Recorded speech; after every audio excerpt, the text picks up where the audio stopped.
Cindy Fredisya Putri.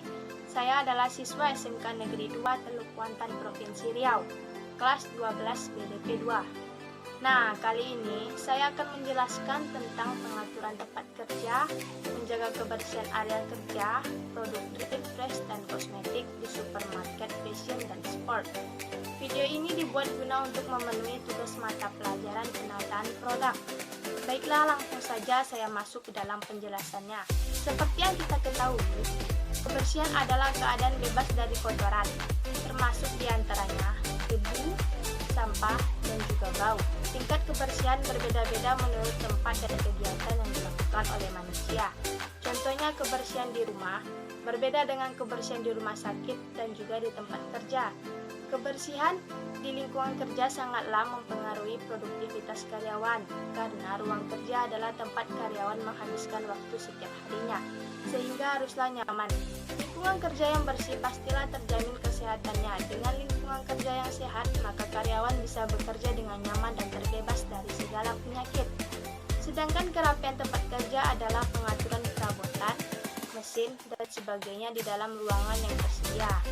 Ada beberapa ahli yang mendefinisikan kerapian, diantaranya menurut Gergoteri, yang disadar pula oleh Dalianggi, menyatakan bahwa kerapian tempat kerja adalah penentuan mengenai kebutuhan dalam penggunaan ruang secara terperinci. Dari ruang ini untuk menyediakan suatu susunan yang praktis dari faktor fisik yang dianggap perlu bagi pelaksanaan kerja perkantoran dengan biaya yang layak. Dan menurut Littlefield dan juga Peterson, menyatakan kerapian tempat kerja dapat disusun berdasarkan aliran pekerjaan kantor, sehingga perencanaan ruangan kantor dapat membantu para pekerja dalam meningkatkan produktivitas. Berikut ini jenis-jenis lingkungan kerja. Yang pertama yaitu lingkungan kerja fisik, yaitu suatu keadaan berbentuk fisik yang terdapat di sekitar tempat kerja yang dapat mempengaruhi karyawan secara langsung maupun tidak langsung.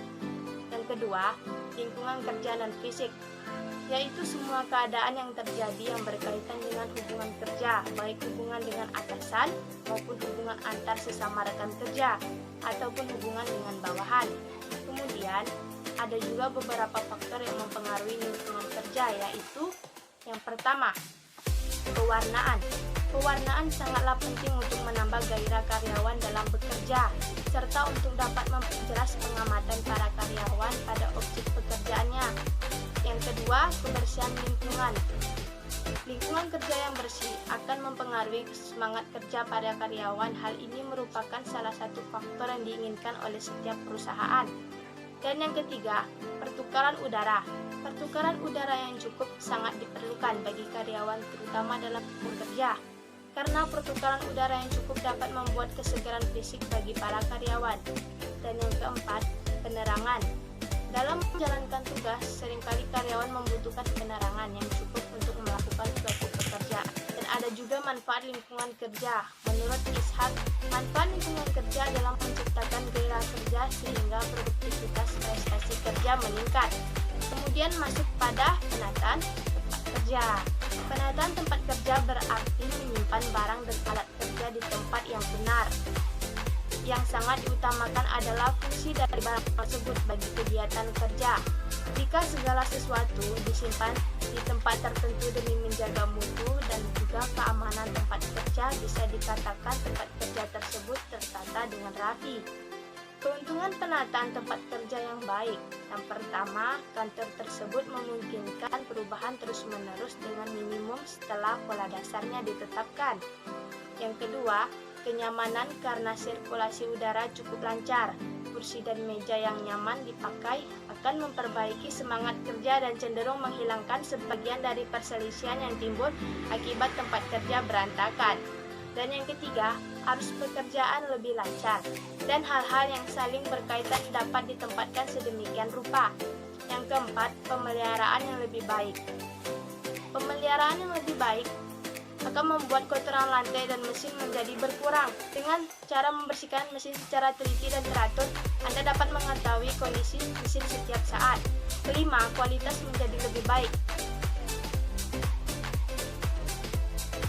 Pertama, Apabila benda yang berupa cairan diletakkan sembarangan atau tersenggol dan juga tumpah, maka akan menyebabkan lantai tersebut menjadi basah dan licin, sehingga dapat menyebabkan seseorang terpeleset. Dan yang kedua, penempatan benda yang tidak rapi dan bertumpuk dapat menyebabkan jatuh dan menimpa seseorang. Yang ketiga, apabila kabel tidak disusun dengan rapi, dapat menyebabkan konslet dan juga terbakar. Yang keempat, kabel yang terbentang di tengah jalan yang rapi dilalui orang bisa menyebabkan terjatuh dan juga cedera. Dan yang kelima, tempat kerja yang tidak sehat bisa menyebabkan berbagai penyakit bagi pekerja.